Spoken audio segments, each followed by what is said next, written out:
ठीक है, देखो ध्यान से। पिछला वीडियो और इस वीडियो में लगभग 6-7 दिन का, 1 वीक का अंतर आ गया। इसका कारण है मैं पिछले एक सप्ताह से यानी 7 दिनों से हॉस्पिटल में था। वाइफ का तबीयत खराब था, एक ऑपरेशन था यूट्रस का प्लस अपेंडिक्स का, दोनों। ये प्रभु की कृपा से सक्सेसफुली ऑपरेशन हो गया और हमने कल डिस्चार्ज होकर के चला आया। तो आज से आप लोगों का क्या है, अब कंटिन्यूअस क्लास चलेगा और हो सकता है कुछ लाइव क्लासेस लगाया जाए। ये चैप्टर खत्म होगा, नेक्स्ट चैप्टर कोशिश करेंगे लाइव क्लासेस चलाने का, क्योंकि हमने क्या है 5G स्पीड वाला डेटा ले रखा है, जियो ऑप्टिकल फाइबर का। मेरे तरफ से टेक्निकल प्रॉब्लम कभी नहीं आएगा, ठीक है।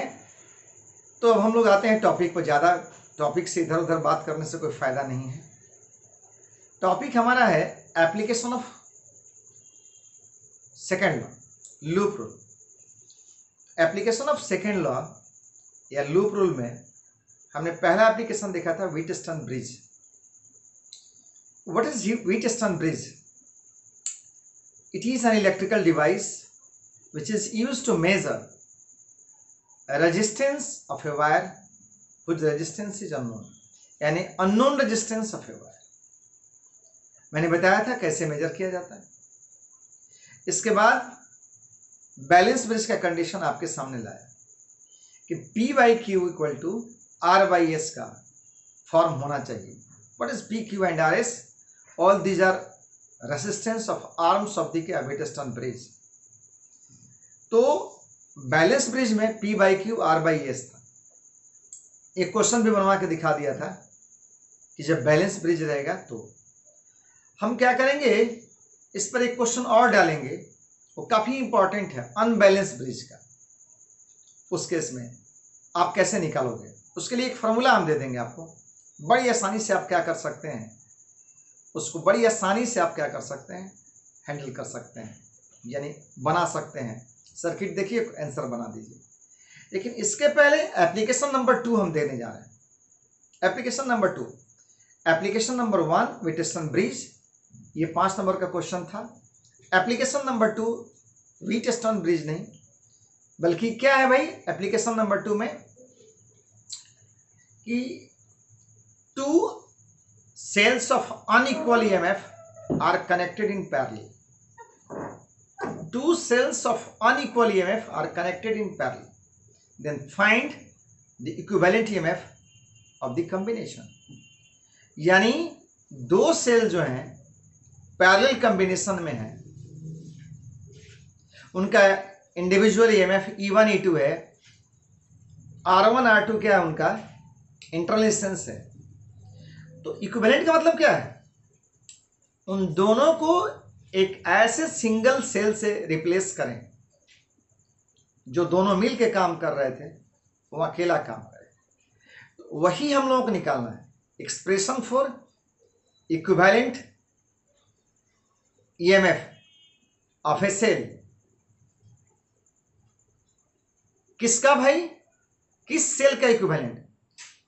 ऐसे 2 सेल जिसका EMF अनइक्वल हो, इंटरनल रेजिस्टेंस अनइक्वल, ये कंबाइंड क्या हो, पैरेलल। पहले हम लोग सर्किट डायग्राम देखेंगे, इसके बाद उस सर्किट डायग्राम का एक इक्विवेलेंट सर्किट डायग्राम देखेंगे, इसके बाद कुछ मैथमेटिकल एक्सप्रेशन है और उसके बाद हम लोग क्या करेंगे, निकाल लेंगे। तो देखते हैं हम लोग इसका circuit diagram.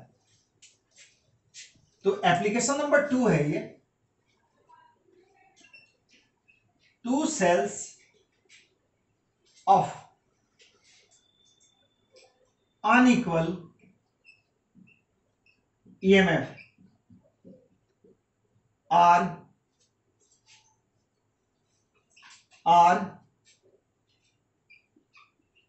connected in parallel.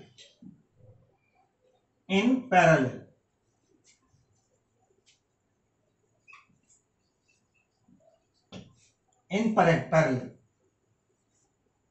तो हमें क्या करना है, to find the expression for equivalent EMF. अब देखिएगा बाबू इसमें तो सर्किट डायग्राम क्या है,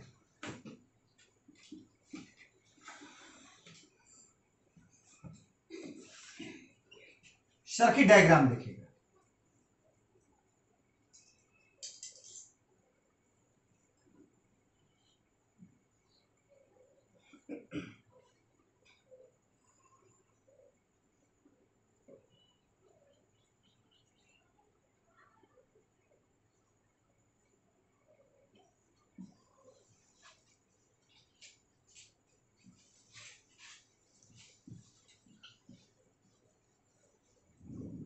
ध्यान देगा,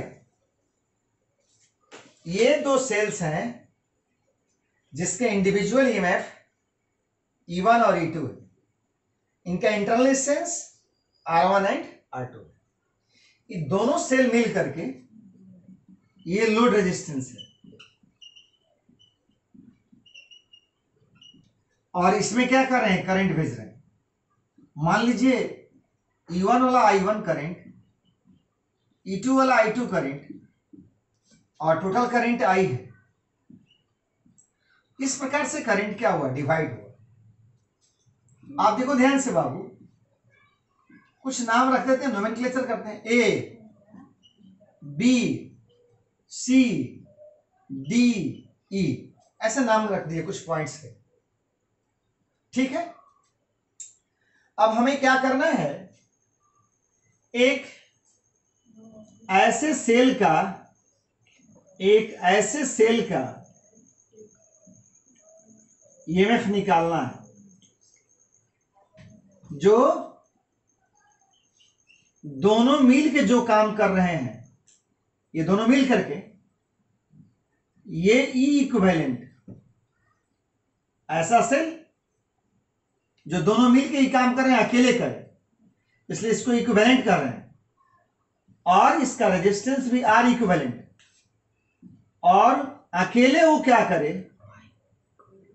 उतना ही करंट दे जितना ये दोनों मिल करके लोड रेजिस्टेंस में। तो our aim is to find E equivalent equal to what and R equivalent equal to what. The main work of us or what, to find E equivalent and what, R equivalent, that is expression for equivalent EMF, expression for equivalent EMF of a equivalent cell and equivalent resistance of equivalent cell, internal resistance। तो हमारा काम यही है भाई, यही दो circuit है, और ये बेसिक सर्किट है और इसका इक्विवेलेंट सर्किट आपका ये है, ठीक। अब हमें क्या निकालना है, ई इक्विवेलेंट निकालना है, और हमें क्या निकालना है, आर इक्विवेलेंट निकालना है। अब हमने क्या किया, तो जब हमें एप्लीकेशन हम लोग लिखे हैं कि सेकेंड लॉ का है, फर्स्ट लॉ भी पढ़ चुके हैं, इसी दोनों एप्लीकेशन के आधार पर, यानी फर्स्ट लॉ और सेकेंड लॉ के आधार पर हमें E equivalent equal to what और R equivalent equal to what, यही निकालना है, ठीक। अब हम आते हैं apply junction rule. Apply junction rule at a point पर जंक्शन रूल लगाते हैं। यहां पर I1 I2 आके मीट कर रहा है, I निकल रहा है। आप जानते हैं ना, total incoming current must be equal to outgoing current. Let it be equation 1. I is nothing but what? I1 plus I2. Let it be equation 1. Now apply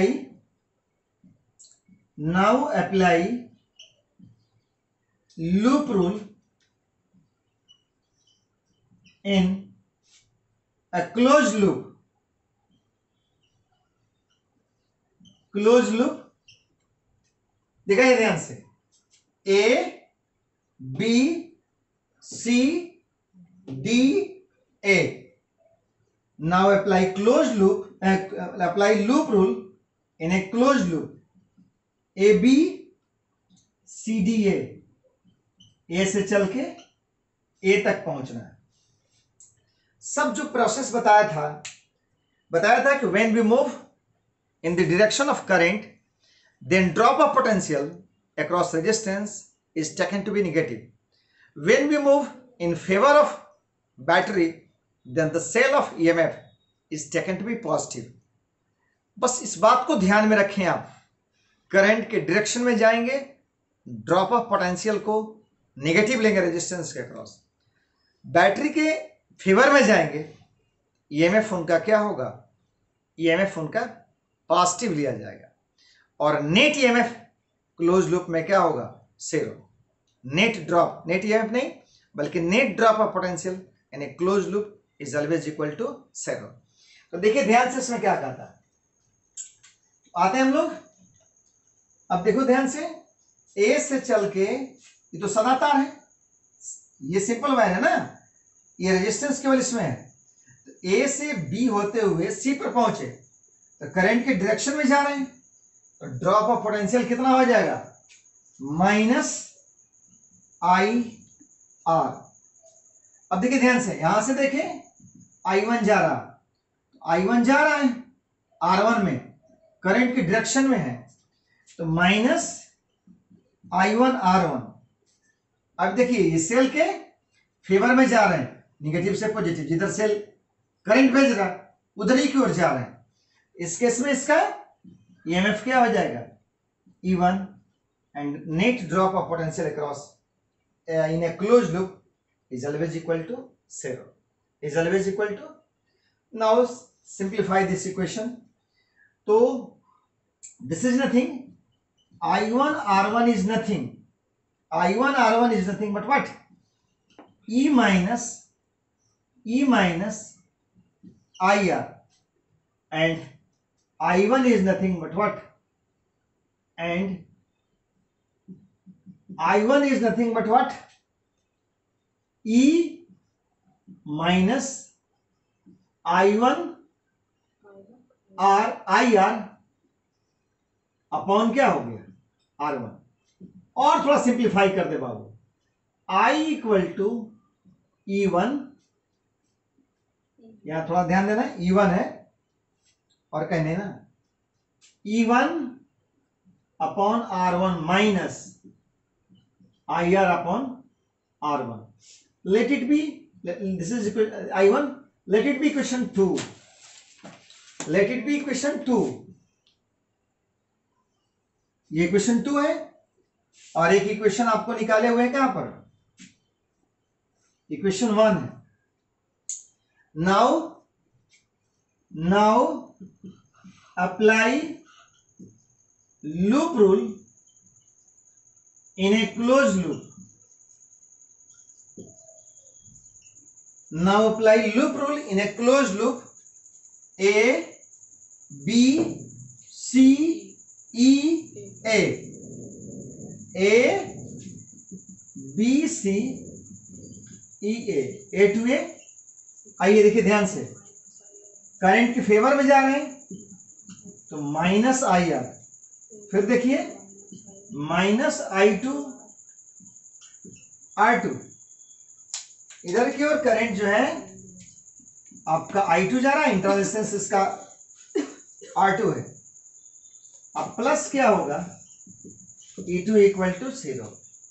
अब थोड़ा एडजस्ट कीजिए इसको, तो आप सिंपली लिख सकते हैं इसी के जैसा, I2 इज नथिंग, अच्छा लीजिए आपको फिर से कर देता हूं, I2 R2 is nothing, E2 minus IR, और I2 is nothing, E2 minus IR by R2। कोई दिक्कत? आइए देखिए ध्यान से, थोड़ा सा ऊपर लाते हैं इस इक्वेशन को, तो आपका यहां पर I2 is nothing, E2 by R2 minus IR by R2। यहां तक देखिए, लेट इट बी इक्वेशन 3। हमने 3 इक्वेशन निकाला बाबू को, एक और दूसरा इक्वेशन कहां लाया आपका I1 वाला, हाँ, दूसरा इक्वेशन ये लाया और तीसरा इक्वेशन ये लाया।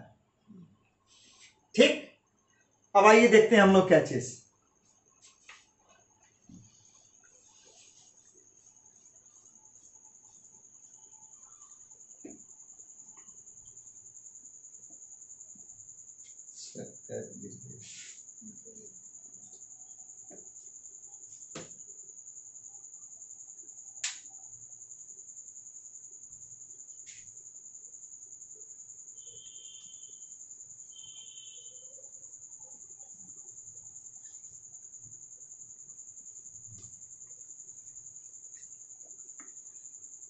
अब ध्यान देना, इसमें एक इक्वेशन 1 लाए थे, I equal to I1 plus I2। Equation 2 लाया I1 equal to, and equation 3 is nothing but what? I2 equal to. Now put the value of I1 and I2 in equation 1. So from equation 1, 2 and 3. From equation 1, 2 and 3. I is nothing but what? I1 E1 R1 minus IR by R1 plus E2 R2 minus IR by R2। कोई दिक्कत? बहुत simple है। आओ देखो ध्यान से बाबू क्या कर रहे हैं यहाँ। E1 by R1 प्लस क्या है E2 by माइनस IR, तो बाबू यहाँ कमन देख रहा है दोनों में, 1 by R1 plus 1 by R2। I is nothing, इतना हो गया। आप I को निकालो यहां से, I प्लस, इस एक्सप्रेशन को इस साइड लाओ, माइनस से प्लस हो जाएगा, I plus IR 1 by R1 plus 1 by R2, and this is nothing but what? E1 by R1 plus E2 by R2।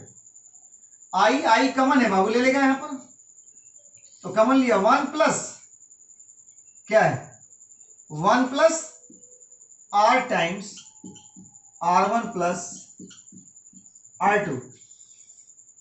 ठीक, और E1 by R1 plus E2 by R2। अब simplify करना और कुछ करना नहीं।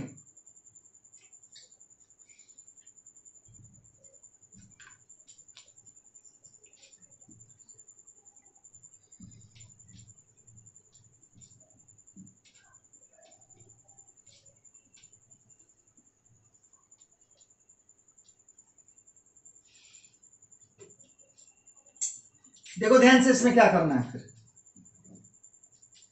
अब यहां से 1 by R1 एकदम सिंपली एडजस्ट कर रहे हैं, केवल एडजस्ट किया जा रहा है। 1 by R1 plus 1 by R2 को कॉमन ले लेते हैं, तो I इंटू 1 by R1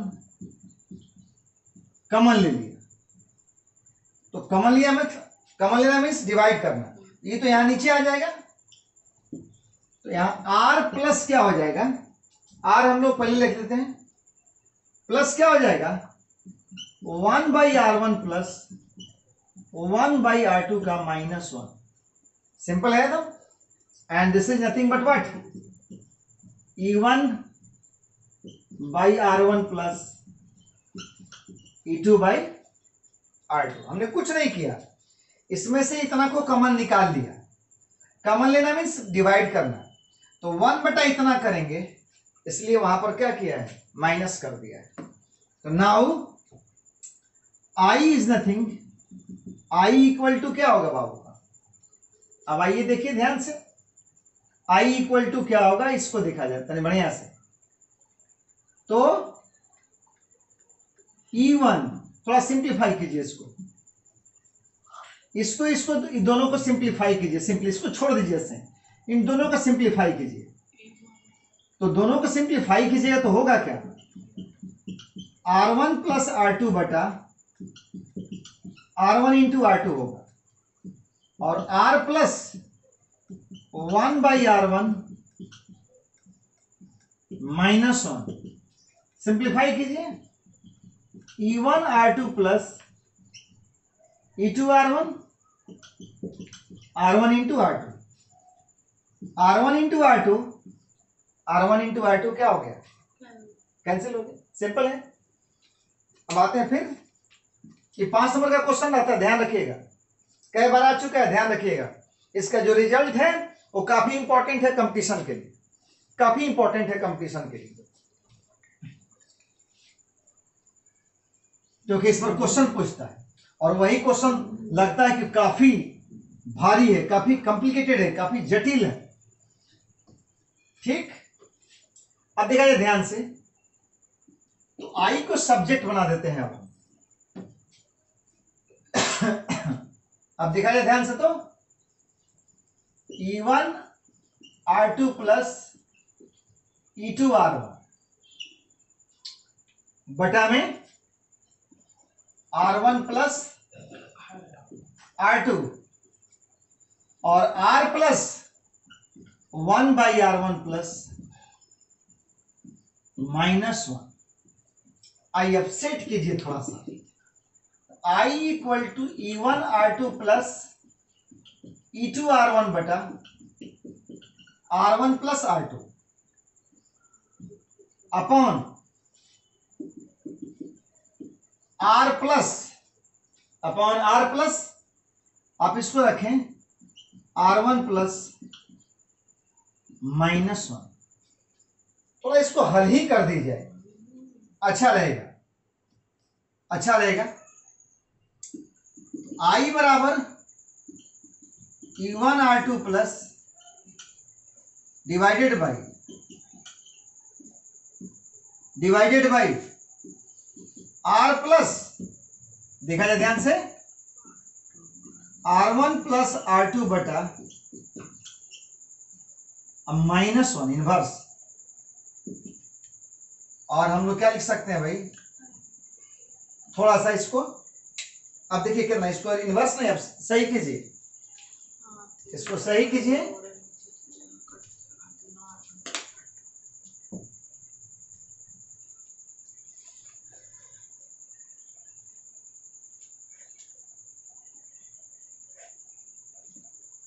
सही कीजिए इसको, देखिए ध्यान से, तो क्या आएगा, सही कीजिए, तो I equal to E1 R2 plus बटा R1 प्लस R2। अब R प्लस हल कीजिए, इनवर्स है तो ये ऊपर चला जाएगा, ये नीचे आ जाएगा, R1 into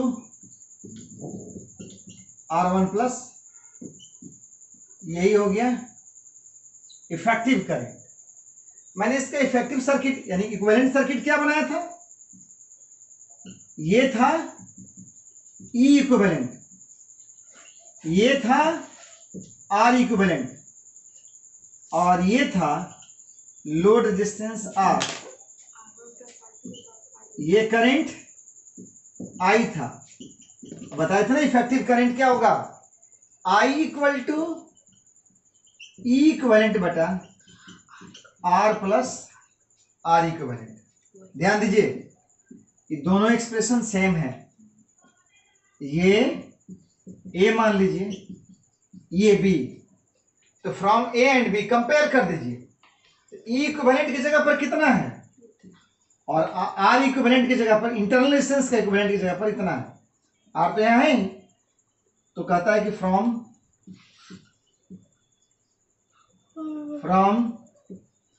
equation A and B, E equivalent, हाँ, from equation A and B या on comparing equation A and B, अच्छा रहेगा ये। Now comparing equation A and B. What we get? We get E equivalent is nothing E1 R2 plus E2 R1 plus R2. This is the required expression for equivalent EMF of equivalent cell and R equivalent मतलब internal resistance का equivalent जो है this is nothing but what R1 into R2 बटा R1 plus R2 R1 into R2 बटा R1 plus क्या हो गया R2 हो गया। बाबू समझ में आ गया? तो मैंने क्या बताया कि दो सेल हम ले रहे हैं, ऐसे सेल ले रहे हैं जिनका ईएमएफ अलग अलग है, इंटरनल रेजिस्टेंस अलग अलग है, पैरेलल में जोड़ दिए, उन दोनों के लिए इक्विवेलेंट सेल की हम लोग वैल्यू निकाल रहे थे। उसको एक ऐसे सिंगल सेल से रिप्लेस करें जिसका जो वैसे सिंगल सेल से रिप्लेस करें जो उतना ही करंट भेजे लोड रेजिस्टेंस में जितना कि दोनों मिल के भेज रहे थे। तो आपने क्या लिया, आपका एक्सप्रेशन निकाल दिया। ये एक्सप्रेशन काफी इंपॉर्टेंट है। देखिएगा इसी पर मैं कुछ क्वेश्चन आपको दिया हुआ इसी पर, उस केस में लगेगा आपको कैसे बनेगा, कैसे आपका सीधे सीधे यही। अब आते हैं, जैसा कहा था मैंने, अनबैलेंस व्हीटस्टोन ब्रिज लें। तो how can we find the equivalent resistance in case of unbalance Wheatstone bridge? How can we find equivalent resistance in case of unbalance Wheatstone bridge?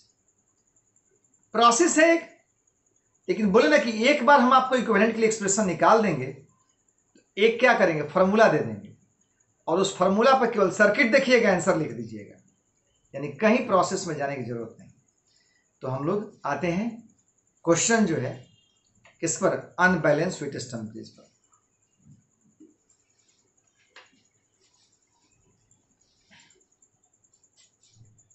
इसको बढ़िया से देख लिया आपने, सिंपल सा था। ये 5 नंबर का क्वेश्चन आपका है।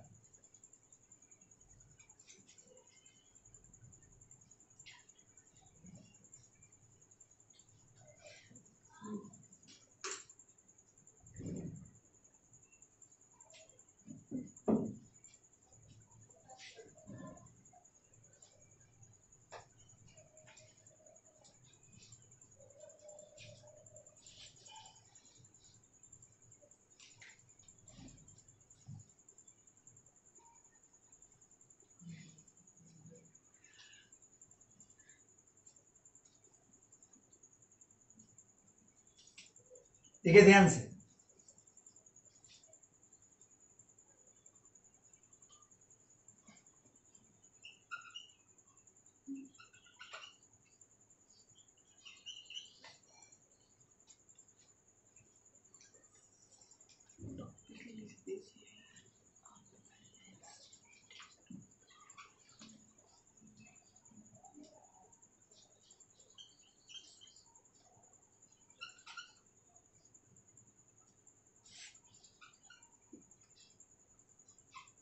ये पॉइंट ए है, ये पॉइंट बी है, R A B equal to what, और जितने भी आर्म्स हैं ये आपको दिया हुआ है, सबका जितना भी रजिस्टर है सबका resistance R R R R है। आप देखें ध्यान से, तो ए से बी के बीच का इक्विवेलेंट रेजिस्टेंस क्या होगा? आप देखिए तो ध्यान से, ये ब्रिज बैलेंस है कि नहीं बैलेंस है? ब्रिज बैलेंस है कि नहीं बैलेंस है? दिमाग लगाइए, पहले अपना लगा लीजिए, इसके बाद मैं आपको बताऊंगा कि ब्रिज बैलेंस है कि नहीं। बैलेंस है ब्रिज, समझ में आ रहा बात? कैसे चेक करें, आइए ध्यान दीजिए। ये दोनों तो एक ही है सर, एक ही साइड है, ये दोनों एक ही साइड है, यानी ये दोनों का रेजिस्टेंस कितना हो जाएगा सीरीज में? तो 2R हो जाएगा। अब दिमाग से लगाइए, यहाँ कुछ नहीं है, ये सिंगल वायर है जिसका रेजिस्टेंस 2R, ये दोनों सीरीज में है, ये भी दिमाग लगाइए, सिंगल वायर जिसका रेजिस्टेंस 2R, आर देखिए तो, अब देखिए तो ध्यान से, इसको सिंगल वायर मानिए। अब व्हीटस्टोन ब्रिज के केस में आया, ये हो गया P, ये हो गया Q, ये हो गया R, ये हो गया S।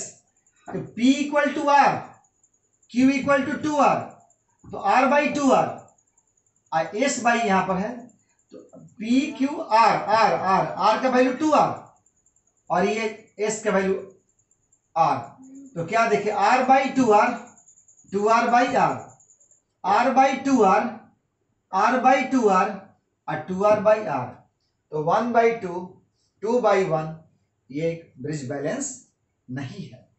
P by Q, R by S का रेशियो यहां पर काम नहीं कर रहा है।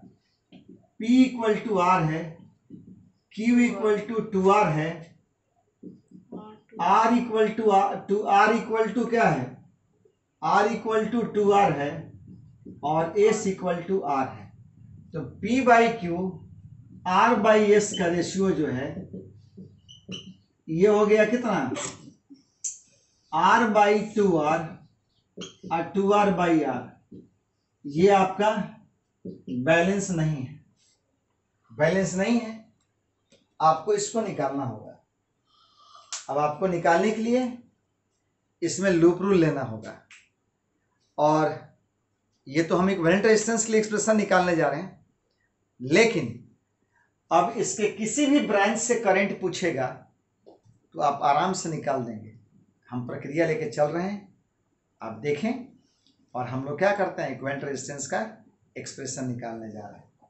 कोशिश क्या करना चाहिए कि जब भी कोई आप सर्किट को डील कर रहे हो, कोशिश क्या होना चाहिए, तो नंबर ऑफ इक्वेशन कम रखें, नंबर ऑफ वेरिएबल कम रखें। पहला उद्देश्य नंबर ऑफ वेरिएबल कम, जैसे ही नंबर ऑफ वेरिएबल कम होगा तो नंबर ऑफ इक्वेशन भी कम होगा, नंबर ऑफ इक्वेशन कम होगा, कम हल करना पड़ेगा, रिजल्ट के पास जल्दी पहुंचेंगे, आसानी से पहुंचेंगे। वही चीज ध्यान में रख करके हम यहां पर काम करने जा रहे हैं। ठीक, आइए देखिए ध्यान से, तो हम लोग यहां आई करंट डाल रहे हैं। ठीक, मान लीजिए इधर से I1 गया, इधर से I2 गया, यहां पर आकर के I3 बना, तो सर बहुत ज्यादा हो जा रहा है, आप हटाओ इसको। अब देखो ध्यान से बाबू का, इधर से क्या कर रहा है, I1 गया।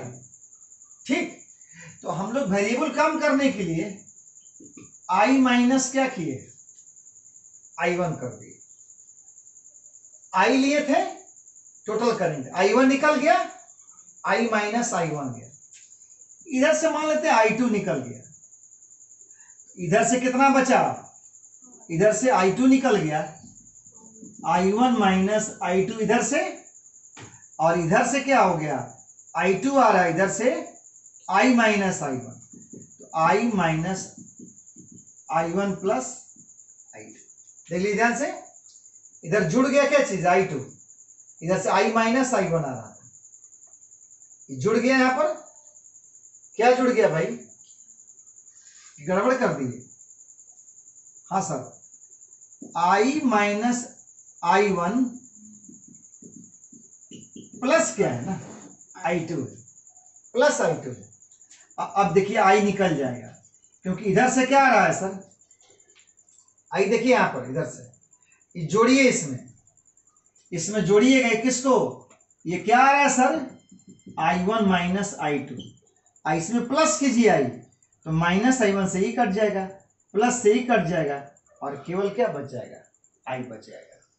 तो I डाले थे, I निकल गया, यहां से इस साइड से ही आएगा, कोई दिक्कत।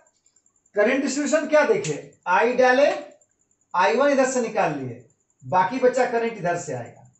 अब I1 स्प्लिट कर दिया, I2 निकल गया इससे, अब इधर से क्या जाएगा, I माइनस I2, इधर आ रहा है I2, इधर से आ रहा है I माइनस I1, ये दोनों मिलके इधर से जाएगा, इस रास्ते से ये दोनों मिल के जाएंगे ये, और यहां से फिर क्या है भाई,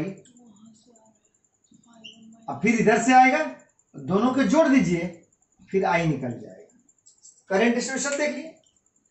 अब हम लोग क्या करना है, लूप लेना है, और लूप लेकर के कोशिश करना यही है कि आसानी से हम लोग इसको हल कर पाए, आसानी से हल कर पाए, आसानी से हल कर पाए। ठीक, आइए देखिए ध्यान से। तो नाम रखिए, इसका तो ए रख चुके हैं, इसका तो बी पॉइंट रख चुके हैं, इसका सी रखिए, और सी रखिए इसका, और डी रखिए इसका, क्योंकि इसको पॉइंट बनाने से कोई फायदा नहीं है, पूरा का पूरा इधर से आ रहा है, रखना पड़ेगा, नाम रखना पड़ेगा, ए बी सी डी, और इसको रखिए ई, इसको रखिए एफ। आसानी के लिए हमने काम किया। अब आइए हम लोग देखते हैं कैसे चलें ताकि हमारा क्या हो कि नंबर ऑफ इक्वेशन कम हो और आसानी से हल हो जाए। आते हैं, तो एक लूप हम लोग इसको ले लेते हैं, और एक लूप हम लोग इसको ले लेते हैं। ये लूप 1 लूप 2 है, नाम नहीं रखते हैं, ऐसे ही चलते हैं। लूप 1 लूप 2, इसमें कहता है sir apply loop rule in a close loop 1। आइए चलिए आपको कैसे चलना है, ऐसे चलते हैं हम लोग, ऐसे चलते हैं हम लोग, ऐसे चलते, थोड़ा सा घुमा देते हैं, ऐसे चले तो अच्छा रहेगा। लूप में जो सर्किल बना है उसी के हिसाब से चलें, कोई दिक्कत नहीं। आइए, सुविधा होगा क्लॉकवाइज चलने में। ठीक, तो आते हैं सर, करंट के डायरेक्शन में जाएंगे, हमेशा ध्यान रखेंगे कि ड्रॉप ऑफ पोटेंशियल हमेशा पॉजिटिव लेंगे, और करंट के अगेंस्ट जाएंगे, ड्रॉप ऑफ पोटेंशियल हमेशा, गलत बोल रहे हैं, करंट के डायरेक्शन में जाएंगे, ध्यान रखिएगा, करंट के डायरेक्शन में जाएंगे, ड्रॉप ऑफ पोटेंशियल हमेशा नेगेटिव लेंगे, करंट के अगेंस्ट जाएंगे, ड्रॉप ऑफ पोटेंशियल हमेशा पॉजिटिव लेंगे। तो आइए तो ध्यान से इधर से चलिए, तो -I1R माइनस I2R, अब इधर देखिए अगेंस्ट हो गए, करंट इधर जा रहा था, इस तरह अगेंस्ट हो गए, तो प्लस रेजिस्टेंस कितना है 2R, और करंट कितना है I minus I1, and this is nothing but what 0, minus I1R minus I2R plus इसका equivalent 2R, I minus I1 equal to क्या होगा 0।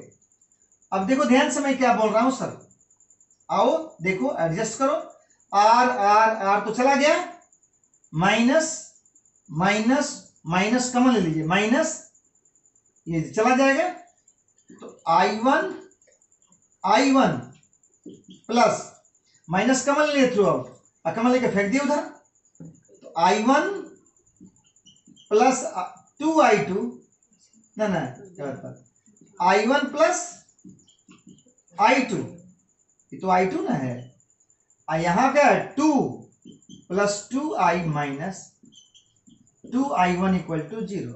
R तो कट चुका है बाबू का, चला गया 0 में। अब आए ध्यान से देखा जाए, अब देखिए तो कितना होगा भाई, हाँ अब देखो ध्यान से कितना है, यहाँ I1R I2R और 2I माइनस क्या हो गया आपका, तो I1 अब 2I, अब देखिए तो कितना हो जाएगा, यहां से देखिए, तो ये क्या होगा भाई, हाँ एक मिनट देखिए मिस्टेक कहां हो रहा था, साइन में, यहां क्या होगा माइनस, तो ध्यान दीजिएगा, यहीं लिख देते हैं माइनस, सब कर दिए थे, तो तो -2i। दिक्कत हो रहा है? 2i = 3i + i2 है। एक मिनट बाबू को कंफ्यूजन नहीं हो, मूल इक्वेशन ही लिख देते हैं। मूल इक्वेशन लिखते हैं माइनस माइनस प्लस। अब आइए हम लोग आर को हटाते हैं, क्योंकि क्यों कंफ्यूजन होगा। -i2 + 2i - 0। अब इसको सिंप्लीफाई कीजिए। -i1 + 2i - 0। अब देखा जाए -3i1 - i2 + 2i = क्या होगा? 0। अब बाबू देखिएगा क्या चीज। 2i = 3i1। हाँ, अब माइनस साइन को क्या करें, भेज दे। तो सिंपल इक्वेशन होगा 3i1 + i2 is nothing 2i। इसको इक्वेशन ए बना लेते हैं। 3i1 + i2 = 2i। इसको इक्वेशन ए बना लेते हैं। कोई दिक्कत? अब हम लोग आते हैं दूसरे में लूप रूल लगाते हैं। तो now apply loop rule in a close loop 2। चलिए इधर से इक्विवेलेंट रेजिस्टेंस इसका तो यहां पर क्या होगा, दोनों सीरीज में है तो सेम डायरेक्शन में जा रहे हैं, करंट की डायरेक्शन में। तो -2r और करंट कितना है, i1 माइनस क्या है, i1 - i2। अब देखिए यहां से यहां तक आ गए। अब इसके जाएंगे तो अगेंस्ट में जा रहे हैं, तो plus i - i1 + i2 into क्या हो गया, r plus into r plus i2r plus i2r। अब हो गए, इधर से चले तो 2r × i - i1 करंट की दिशा में नेगेटिव। यहां तक आ गए। जब इधर की ओर चले तो प्लस i - i1। इसमें करंट कितना है, इधर करंट के अगेंस्ट जा रहे हैं तो plus i - i1 + i2 × r। फिर करंट के अगेंस्ट जाए i2r and this is nothing equal to क्या है, 0। फिर सिंप्लीफाई कीजिए, r तो चला गया खत्म, कॉमन लेके भेज दीजिए उस साइड। तो -2i1 minus minus plus 2i2 plus i minus i1 plus i2 plus i2 = क्या होगा, 0। अब देखिए -2i1 minus minus plus 2i2 i minus i1 plus i2 = 0। i2 कितना है, 2i2 3i2 हो गया, 4i2 हो गया। आपने देखा कितना, 2i2 i2 4i2। i1 कितना देखा, तो -3i1 -2i1 -i1 this is nothing -3i1 plus 4i2 अब प्लस क्या है, i = 0। अब फिर से इसको सेट कीजिए, इसको तो क्या हो जाएगा, 3 माइनस साइन कमन लीजिए, माइनस आप उस साइड ले जाइए तो प्लस i। तो 3i1 - 4i2 ये इक्वेशन बी। अब हमारा काम क्या भाई कि i1 और i2 को i के टर्म में ले आते हैं। i1 और i2 को i के टर्म में ले आते हैं। अब देखिए कितना आसान, मैं बोला एक प्रक्रिया, ये सब आईटी में आया हुआ क्वेश्चन है सब, लेकिन मैं बता रहा हूं जैसे ही क्या करूंगा, हल करूंगा इसके लिए आपको एक सिंपल फॉर्मूला दे दूंगा, फिर इस प्रक्रिया को भूल जाना है। फॉर्मूला देखना है, क्वेश्चन देखेंगे, फॉर्मूला पर क्या करेंगे, सेट करेंगे, तुरंत सर मिनटों में आंसर आ जाएगा। आप देखो ध्यान से इसमें क्या कहता है, इसलिए प्रक्रिया से घबराना नहीं। अब अलजेब्रा में जिससे इक्वेशन हल किया जाता है वैसे हल करो।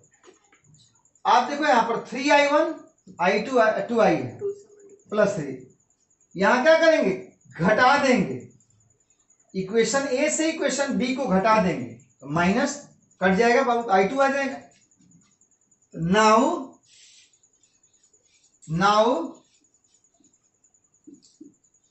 Equation 2 minus equation B minus equation A minus equation B, now equation A minus equation B, तो क्या होगा देखिए तो ध्यान से, एलएचएस को एलएचएस की तरफ घटाते हैं, आरएचएस को 3i1 plus i2 minus 3i1 plus 4i2 और 2i माइनस i, 3i1 से 3i1 क्या हो गया, कट गया, तो 5i2 is nothing but what, i, i2 equal to i by 5।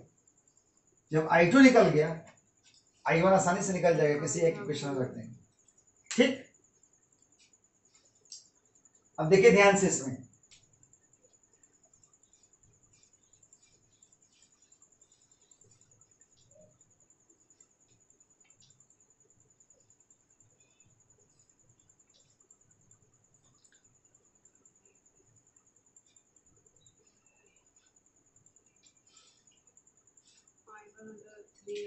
अब हम लोग क्या करते हैं सर, अब फ्रॉम इक्वेशन कौन सा ए में रख देते हैं, इक्वेशन ए बताइए क्या है, 3i1 plus i2 by 5 is nothing but what, 2i। अब इसमें हल करते हैं, 3i1 i बाई 5, तो बाबू का क्या हो जाएगा,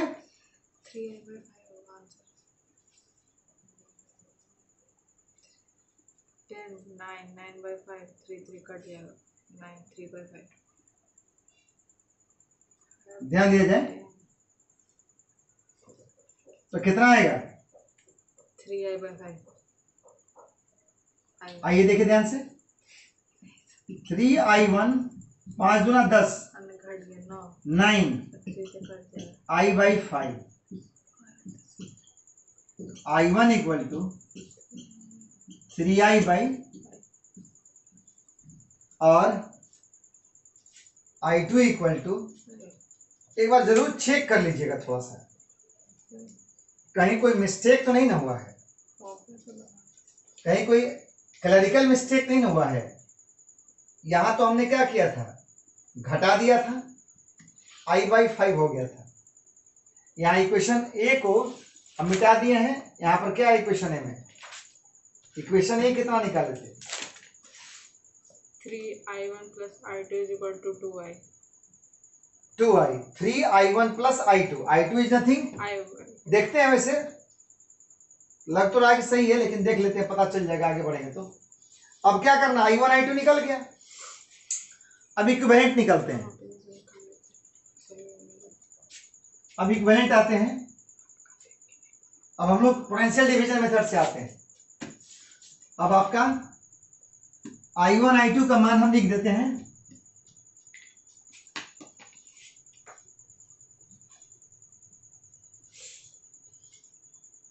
i1 का मान आपका कितना आया है, i बाई 5 है ना, क्या है 3i बाई 5, i2 का मान क्या है i बाई 5, ए निकाले हैं। आइए अब आते हैं पोटेंशियल डिवीजन मेथड से। अब हम चलते हैं कहाँ, ए से सी पर, सी से ई पर, ई से बी पर। अब ए से बी चलिए तो ओम्स लॉ लगाते जाइए, तो VA माइनस भी सी। तो भी बराबर क्या होता है यार, आई वन कितना है बाबू का 3i/5 इंटू क्या है आर। यहां से आते हैं यहां, तो 3 क्या हो गया i1 इंटू आर, यहां से आ गया v बराबर आई आर। फिर आइए यहां से, अरे भाई va से vc में आइए, पोटेंशियल डिफरेंस क्या होगा, v बराबर क्या होता है आई आर, ओम्स लॉ नहीं कहता है। तो आई आपका इतना हो गया, आर हो गया। अब देखिए कहां से आइए, सी से ई पर, तो vc माइनस v, vc बराबर minus v, i2 is nothing but what i/5 into R है। अब v minus vb, this is nothing but what, अब देखिए क्या है भैया, यहां देखिए तो r into i minus 3i/5 plus i/5, ये हल करना है बाबू को। अब ऐड कर देते हैं, तो VC से VC, VE से VE, यानी VA minus net potential difference मिल गया किसके किसके बीच, A और B के बीच। तो ऐसी स्थिति में आपका क्या हो गया, VA माइनस VB। अब सिंप्लीफाई कीजिए, थोड़ा सिंप्लीफाई कीजिए इसको, सिंप्लीफाई कीजिए तो अब देखिए आपका कहानी क्या है उसको देख लीजिए, हल कर लीजिए। तो नहीं यहां हल कीजिए तो 5, यहां 5 होगा, 5 में से 3 घटेगा तो 2, उसमें 1 जुड़ जाएगा, देख रहे हैं ना। अरे भाई वहां 1 दिमाग में लगाइए, एलसीएम क्या होगा 5, तो 5 माइनस 3 प्लस 1 तो कितना हो जाएगा, 5 माइनस 3 कितना हो जाएगा 2, और 2 प्लस 1 3, तो 3i/5। आइए देखिए ध्यान से, तो this is nothing 3i/5 R plus i/5 R 3i/5 R, आला नहीं कीजिएगा।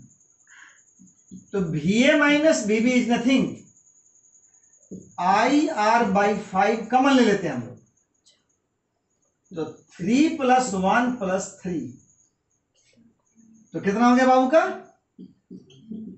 VA माइनस VB 7 IR/ क्या है 5, 7 IR/ क्या है 5, आपका एक हो गया। ये इक्वेशन क्या हो गया, अभी तक ए बी लिए हुए तो सी ले लेते हैं, ए बी नहीं लिए हो ना, 1 2 3 लिए थे ना, कुछ भी लिए 1 2 3 लिए हुए, कुछ नहीं लिए हैं, ए बी लिए हैं, पता नहीं, इसको सी ले लेते हैं। अब आइए इसको तोड़ दीजिए और एक सिंगल इसका इक्विवेलेंट सर्किट बनाइए। क्योंकि आपको तो इक्विवेलेंट रेजिस्टेंस निकालना है, इक्विवेलेंट रेजिस्टेंस निकालना है, तो क्या कीजिएगा भाई,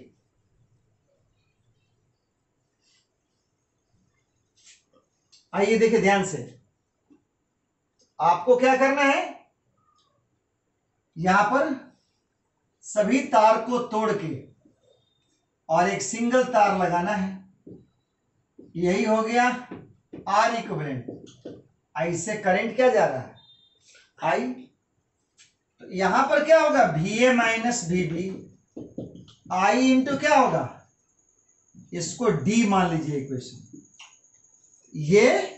ये दोनों सेम चीज है, समझ में आया। सभी तार को तोड़ के एक सिंगल तार ले लिया जिसका इक्विवेलेंट डिस्टेंस आर इक्विवेलेंट, और उसमें से करंट क्या A और B पॉइंट ले लिया। ऐसी स्थिति में C और D इक्वेशन क्या कहता है, आप देखो ध्यान से, तो from equation C and D दोनों सेम चीज को कन्वे करता है, I into R equivalent equal to 7 IR/5, I से I चला गया भाई।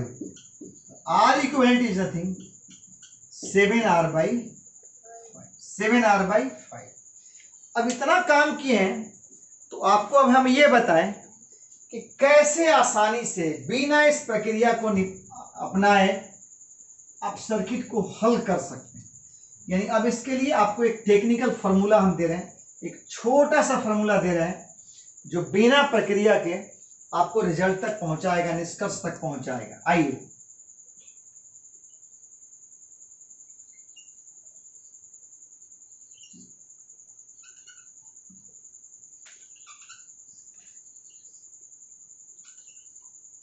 आइए देखिए ध्यान से, ये R है, ये RR।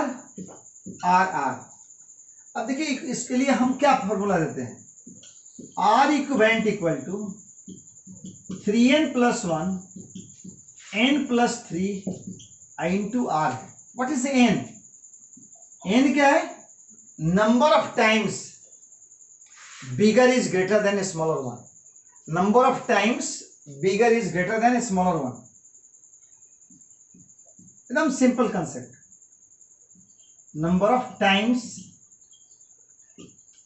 Bigger is greater then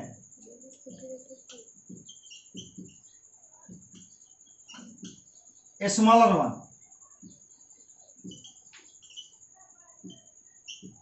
bigger is greater than smaller one. आइए ध्यान से, स्मॉलर क्या है सर? यहाँ स्मॉलर रेजिस्टेंस R है। अब बिगर रेजिस्टेंस कितना है? ये दोनों बिगर हो गया ना मिलकर के, 2R है। देखिए तो आ जा रहा है कि नहीं? 3 × 2 6 + 1 7 और 2 + 3 5 7/5R। अब आइए भाषा समझिए। यहां देखिए बिगर कितना है? 2R है। बड़ा वाला कितना? 2R। छोटा वाला कितना? R। तो कितना टाइम्स ज्यादा है? 2 टाइम्स। तो 3 × 2 + 1 और 2 + 3 5, तो 7/5। यही ना आपका आया। n क्या? Number of times. तो नंबर ऑफ कितना टाइम्स है? 2R है। अगर ये 5R रहता n 5 हो जाता। तो 3 × 5 + 1 और फिर क्या 5। आइए समझिए इसको ऐसे, जैसे ये 10 है, ये 20 है, ये 20 है, ये 10 है। ये कुछ भी रहे नहीं, कुछ भी नहीं है, ये 10 रहे।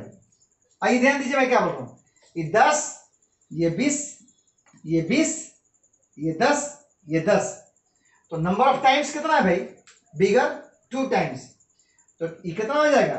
3 × 2 + 1 और 2 + 3 7/5। R कितना है सर? 10। छोटा रेजिस्टेंस कितना है? R क्या भाई? स्मॉलर का है। स्मॉलर का वैल्यू कितना है? R। तो आपका कितना हो जाएगा? 10। अब 2 से 5 से काट दिए 2, इधर जितना आया था आप देख लीजिए। अब सुनिए फिर से देखिए, ये 4 है, ये 10 है, ये 40 है, ये 10 ओम है। इसको वैसे सिंगल बनाइए ना भाई, सिंगल बना लिए। ये 10 है, ये मान लीजिए 10 है, ये 40 ओम है, ये 10 ओम, ये कितना है भाई? 40 ओम है, और ये 10 ओम। अब इसका इक्विवेलेंट कितना होगा? स्मॉलर वाला कितना है? 10। अब बिगर वाला 4 × 10। n कितना हो जाएगा सर? 4। तो 4 × 3 कितना हो जाएगा? 12 + 1। और यहां पर क्या होगा? 4 + 3 इंटू क्या होगा सबके? अगर ये 7 है, ये 21 है, ये 21 है, 7 है, 7। तो n यहां पर क्या होगा? 3। तो आप आराम से कर सकते हैं। बस समझ में आ गया? तो इससे आप आराम से केवल सर्किट देखेंगे अनबैलेंस में, कितना टाइम्स जो है स्मॉलर वाला कितना टाइम्स बड़ा है सर बिगर वन से। आप n निकाल लेंगे, स्मॉलर का वैल्यू देखेंगे और निकल जाएगा। ठीक है? तो अब नेक्स्ट क्लास में हम लोग देखेंगे कैसे instrument, device, ammeter, voltmeter, potentiometer और मीटर ब्रिज।